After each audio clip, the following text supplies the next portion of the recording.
Your brain is doing something right now that feels like a problem but isn't. It's scanning, looking for threats, firing signals that say, pay attention, something might be wrong, don't relax yet. And that signal feels urgent. It always does. That's how it was built. But here's what's actually true tonight. You're lying down. You're in a safe place. The scanning is a false alarm. We're going to work through that together.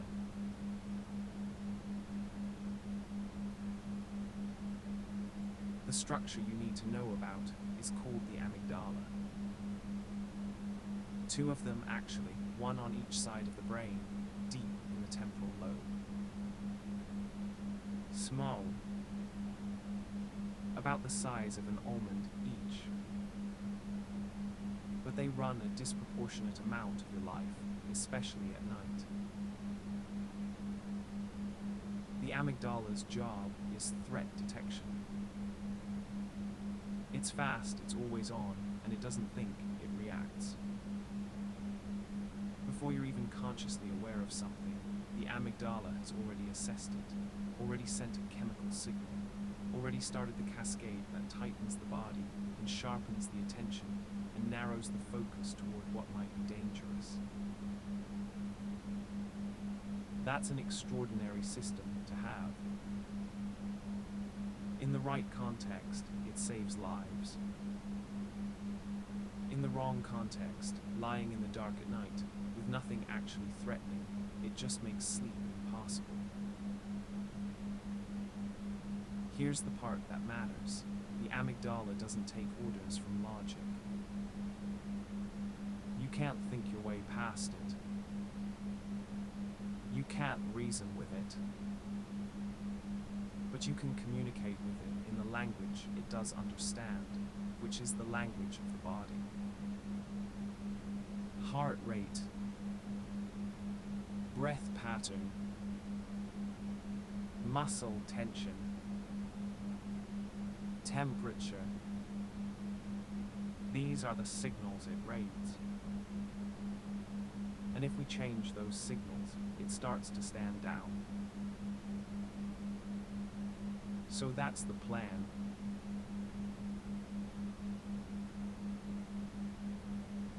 Start with the breath. Take a slow inhale, nothing dramatic, just full and easy. And now let it out, a little more slowly than you took it in. The exhale longer than the inhale. That's the key thing. There's a nerve called the vagus nerve. Longest nerve in the body. It runs from the brainstem down through the neck, through the chest, into the abdomen.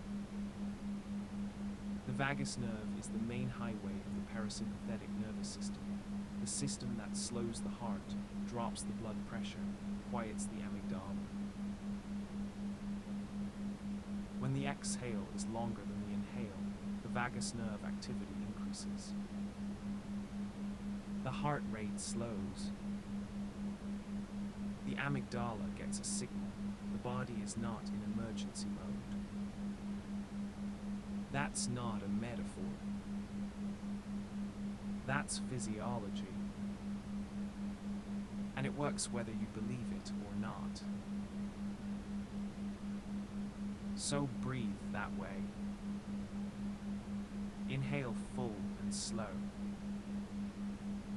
Exhale a little slower. Don't count. Don't force it.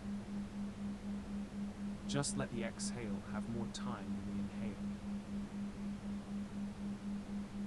Do that a few times. I'll wait. Good.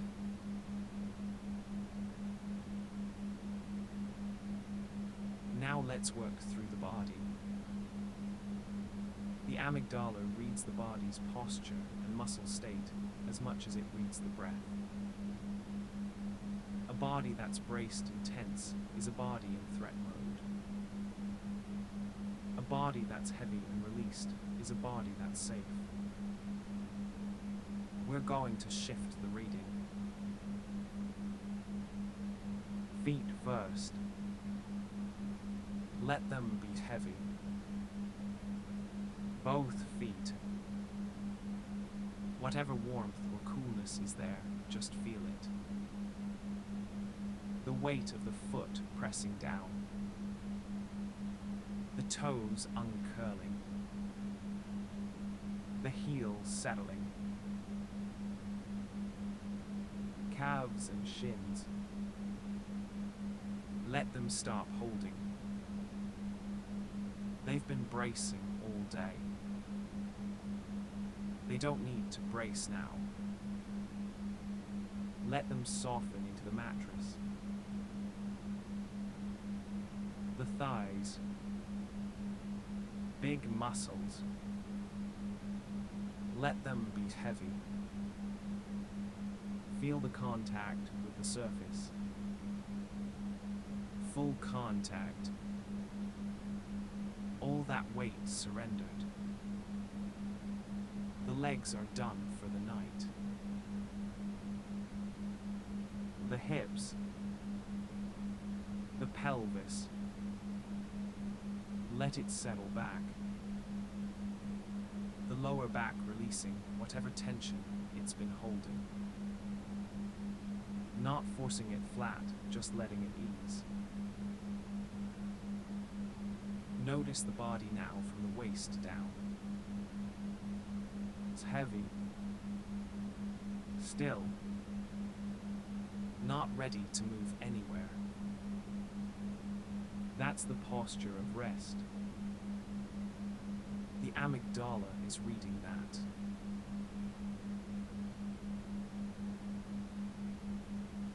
Belly. Let it be soft. Unguarded. The breath going all the way down into it. Chest. It's open. Not braced. The armor off. Shoulders. Drop them. All the way. If they crept up even slightly, drop them now. Feel them fall. Arms and hands. It's heavy. Unclenched. Let the fingers be soft. Neck. It's long. Easy. Face. Jaw soft. Eyes resting. Forehead smooth. The whole body. It's heavy. Released. Not ready for anything. That's what the amygdala needed to hear from the body. The message is getting through. It doesn't have a counter-argument for this. The body is saying, rest. And the amygdala has to listen.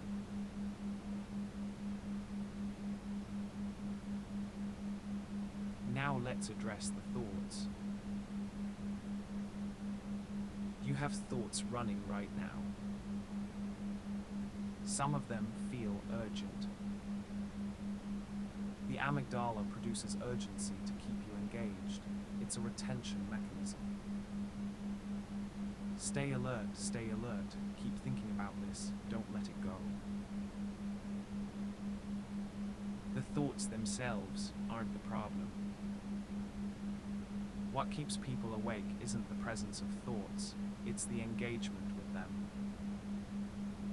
The follow-up. The response. The going down the road. You don't have to follow every thought that arises. When a thought comes up, whatever it is, you can just see it. Notice it's there. Not push it away. Not argue with it. Not engage with it. Just I see you. And then let it pass. Like watching a car go by on the street. You say it. You don't run after it. The car wasn't asking you to follow. The thought isn't either. Most people who struggle with nighttime anxiety have never been told they don't have to engage with their thoughts. That the thoughts are just thoughts, electrical patterns in neural tissue firing and passing. That you have a choice about whether to follow them. You do. Every time. You get to choose. You have that choice tonight. Just watch them go by. Let them pass.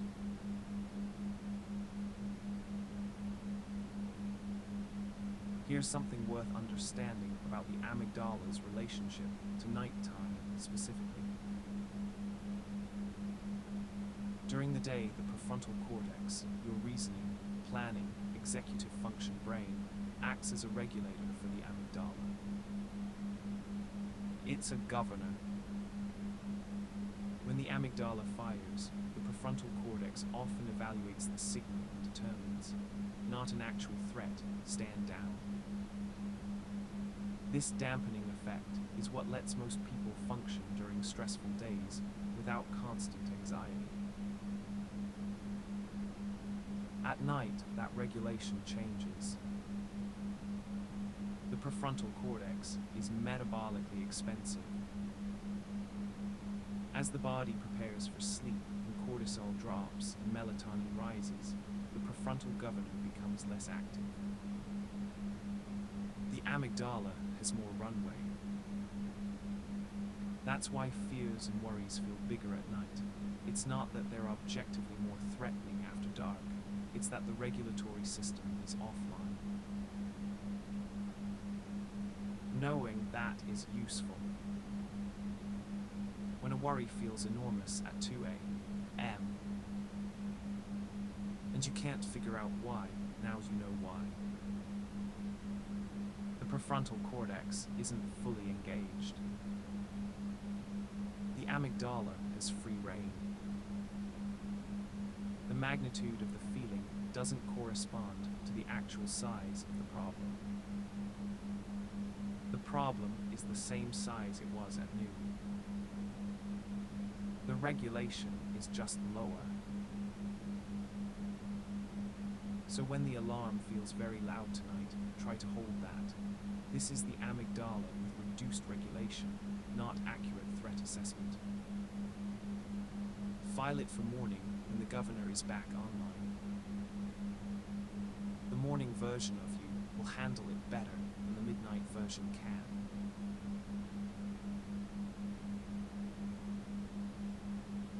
You are safe. I want you to let that statement land in the body, not just the mind.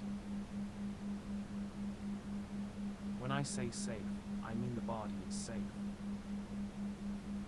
The room is safe. The night outside is not a threat. The darkness is not a danger. You are in a known place, behind walls and a door, horizontal, warm breathing. Physically, nothing is threatening you right now. Let the body confirm that. Feel the weight, the warmth, the steady breath, the heartbeat. All of it is the evidence of safety. All of it is the amygdala getting the message in a language it understands. You are safe.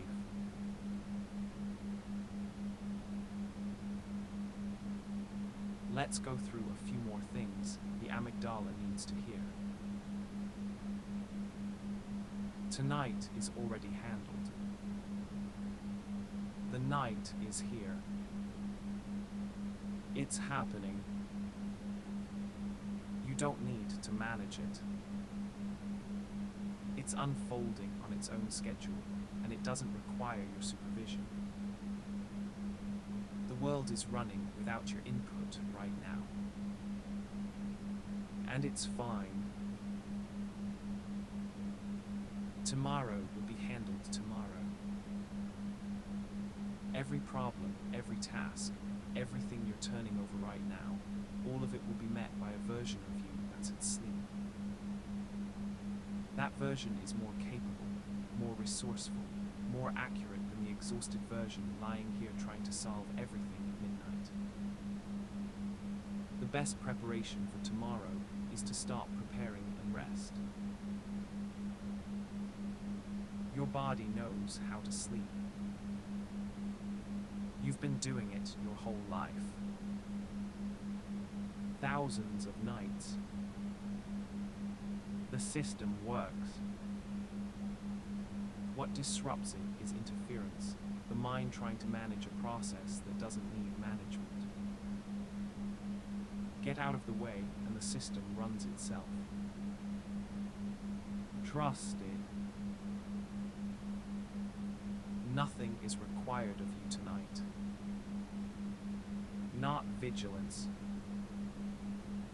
Not problem solving. Not preparation. Nothing. Your only job right now is to breathe and let the body do what it knows how to do.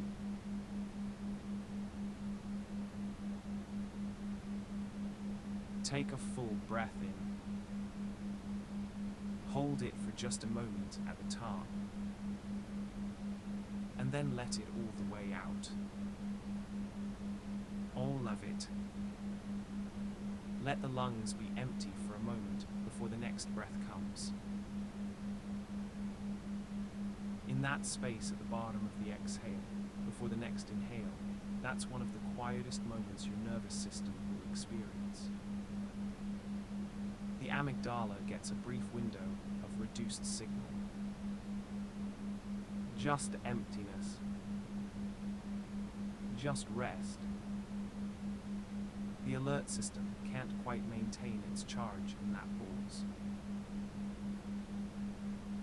If you can find that moment and rest there for just a second before the next breath arrives, you're doing something that directly interrupts the anxiety cycle.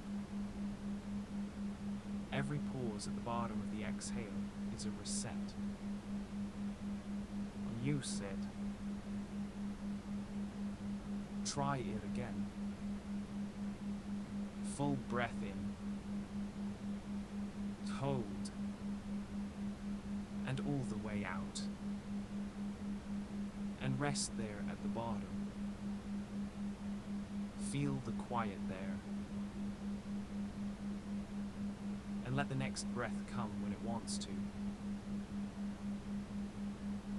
Good.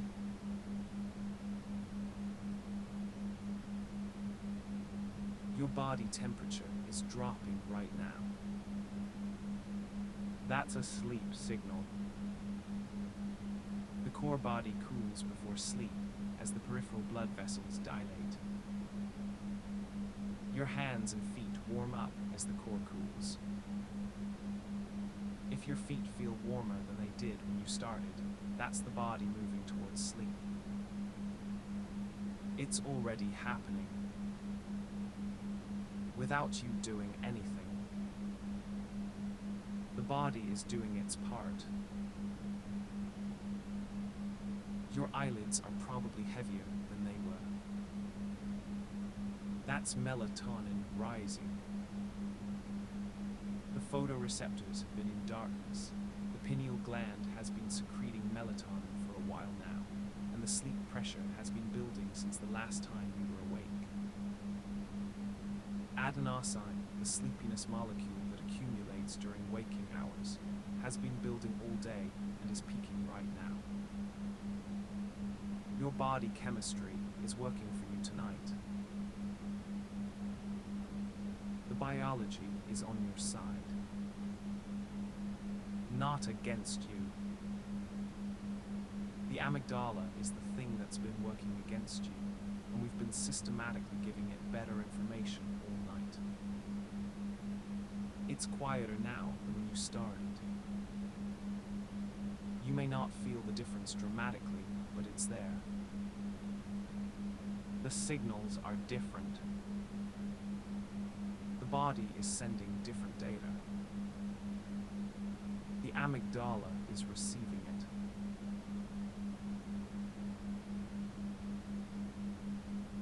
Here are the facts again. Not as reassurance, as facts. You are lying in a safe place. The door is closed. The room is yours. Nothing is coming. Your body is working perfectly. Heart steady. Lungs breathing. Temperature regulating. Everything running on its own. The night is not a threat. Darkness is just the absence of light. Quiet is just the absence of sound. Neither one is dangerous. The thoughts circling are just thoughts. They don't require action tonight. They'll still be there in the morning, and you'll handle them better after sleep. Nothing is required of you right now. Not one thing. These are the facts. And the amygdala is slowly, reluctantly accepting them.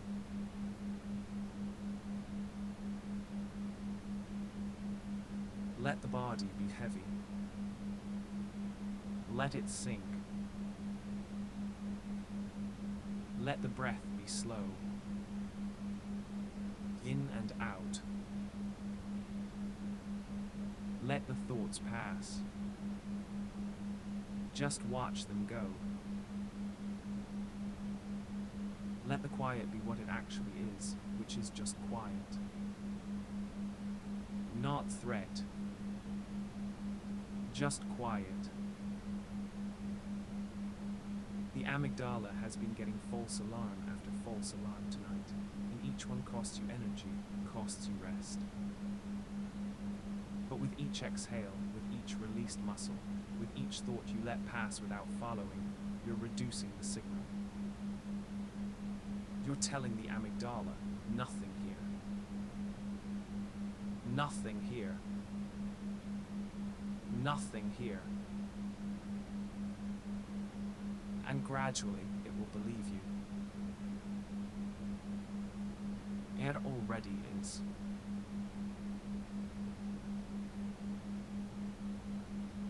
I want you to just breathe for a bit now. I'll stay here. You don't have to do anything. Just breathe. Slow and easy. Let the weight of the body settle. Let the thoughts come and go without chasing them. Feel the heart beating steadily. Feel the air moving in and out. Feel the body being completely held by the surface beneath it. Nothing more is needed from you tonight. You're safe. The night is safe. Sleep is coming. It always comes. Just let it.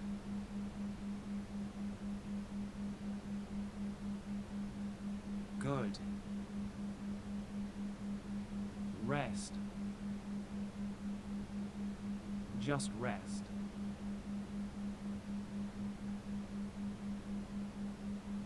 Let me do one more slow pass through the body with you, because the physical state is the most reliable way to give the amygdala what it needs. Words help, but the body evidence is what actually changes the signal. Go back to the feet.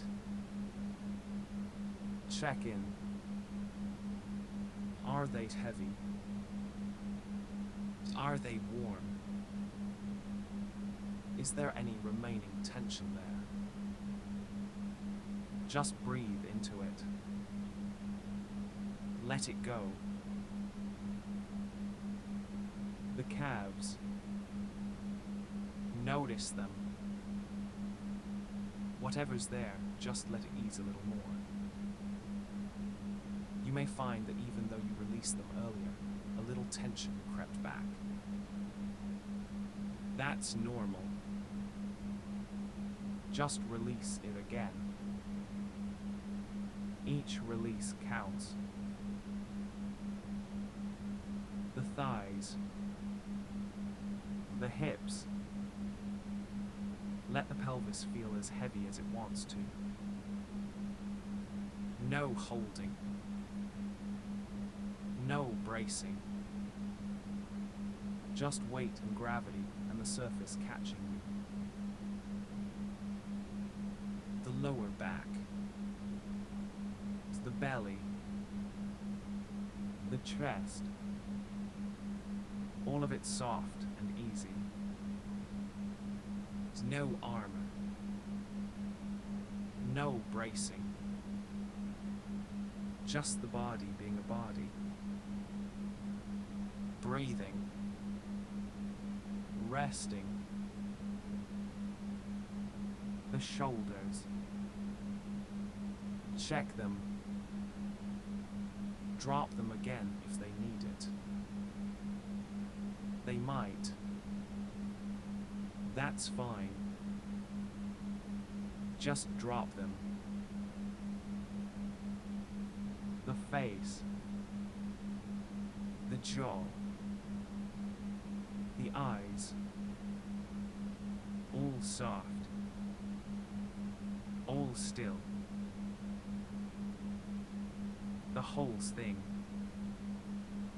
It's heavy. Still. Breathing. Safe. That's the full message to the amygdala. In the clearest language it understands, nothing here. The body is at rest. The situation is safe. You can stand down.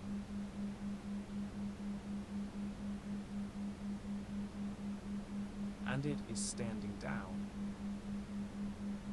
You can feel that now if you check. The chest is a little less tight than it was. The thoughts are a little less insistent. The urgency, that manufactured urgency the amygdala generates to keep you engaged, it's quieter. Not gone maybe, but quieter. That quieting is real. It's the amygdala updating its assessment based on the evidence the body has been providing. It's slow, but it's happening. And every minute that passes without the alarm triggering again is another data point filed as safe. Save. Save.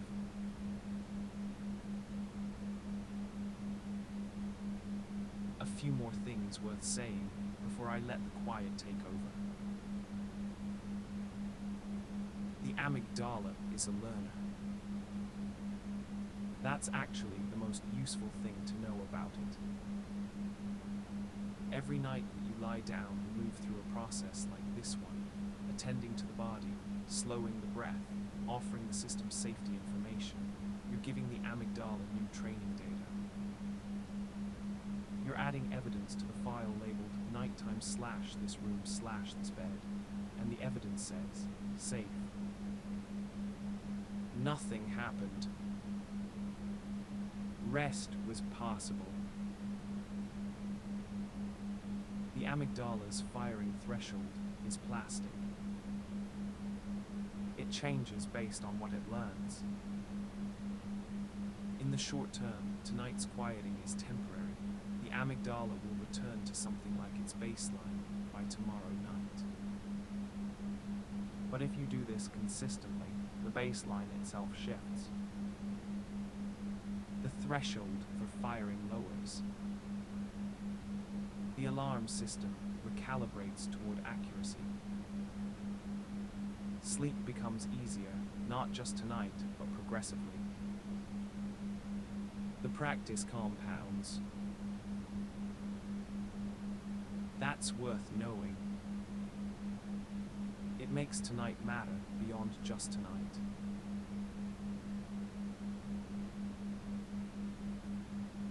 Here's something practical for the nights when this process doesn't fully work, when the amygdala won't quiet, when the thoughts keep catching. The research on insomnia consistently shows that the most counterproductive thing you can do is lie in bed trying harder. Effort creates arousal. Arousal blocks sleep. The instinct to try harder is exactly wrong. On those nights, the better move is to change the context, get up briefly, do something genuinely boring in dim light for 15 to 20 minutes, then return to bed. Stimulus control therapy, as sleep researchers call it, is one of the most evidence-backed interventions for chronic insomnia. The bed becomes associated with sleep rather than with wakefulness and struggle. But that's for other nights. Tonight has been different. Tonight you've moved the body toward rest. The breath is slower. The muscles have released. The alarm is quieter than it was. Tonight is going in the right direction.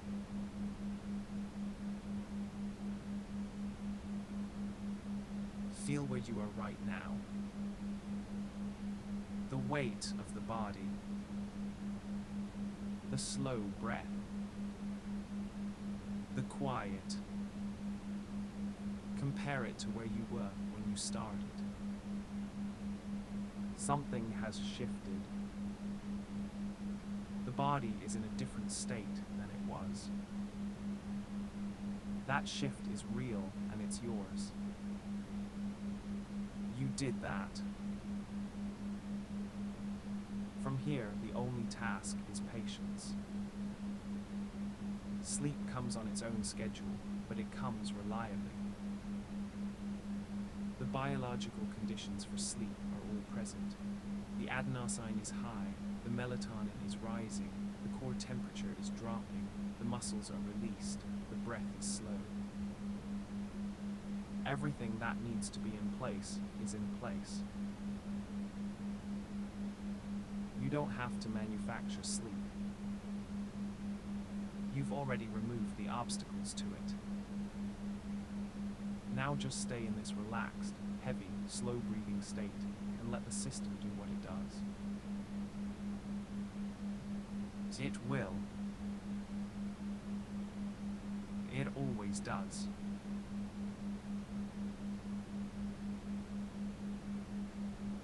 are safe. The night is safe. Sleep is coming. Good. Rest.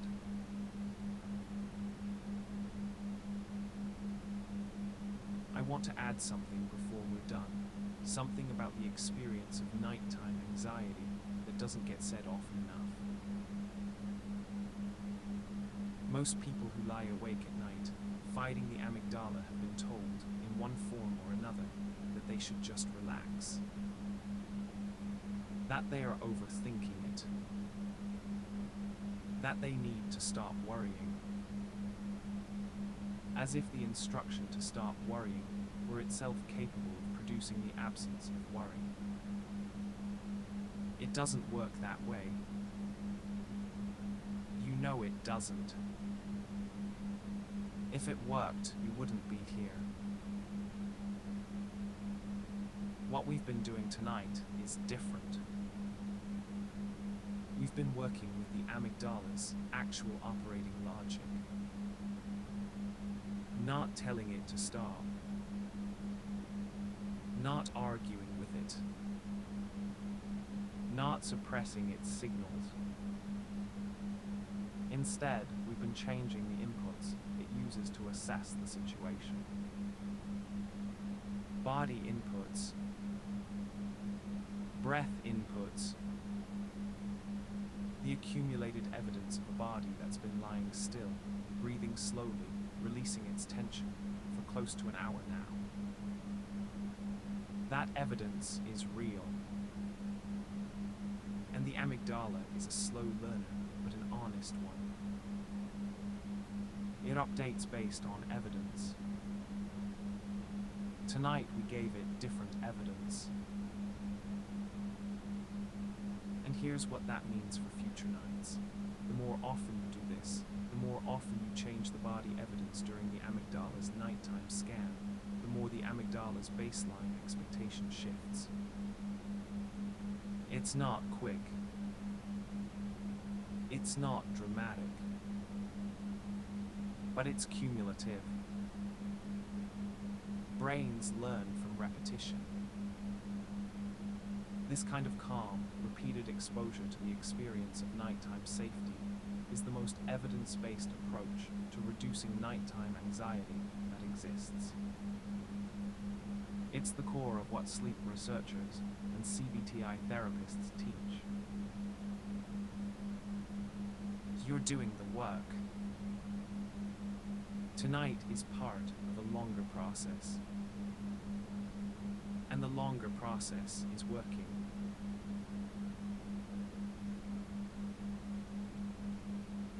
Let the body be completely still now. No more checking. No more adjusting. Just let it be whatever it is. The thoughts, let them be there too if they are. Just don't follow them. Just let them move through. Your job isn't to achieve a blank mind. Your job is to stay in the body, stay in the breath, and stay in the quiet. The thoughts are just passing weather. You are the ground beneath it. Feel the ground of yourself. That solid, heavy, resting body. That's you.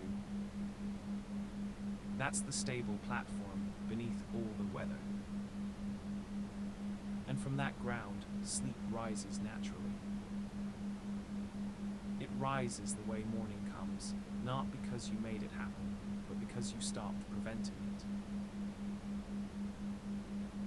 You've stopped preventing it. Now just rest. You're safe. Sleep is coming. Good.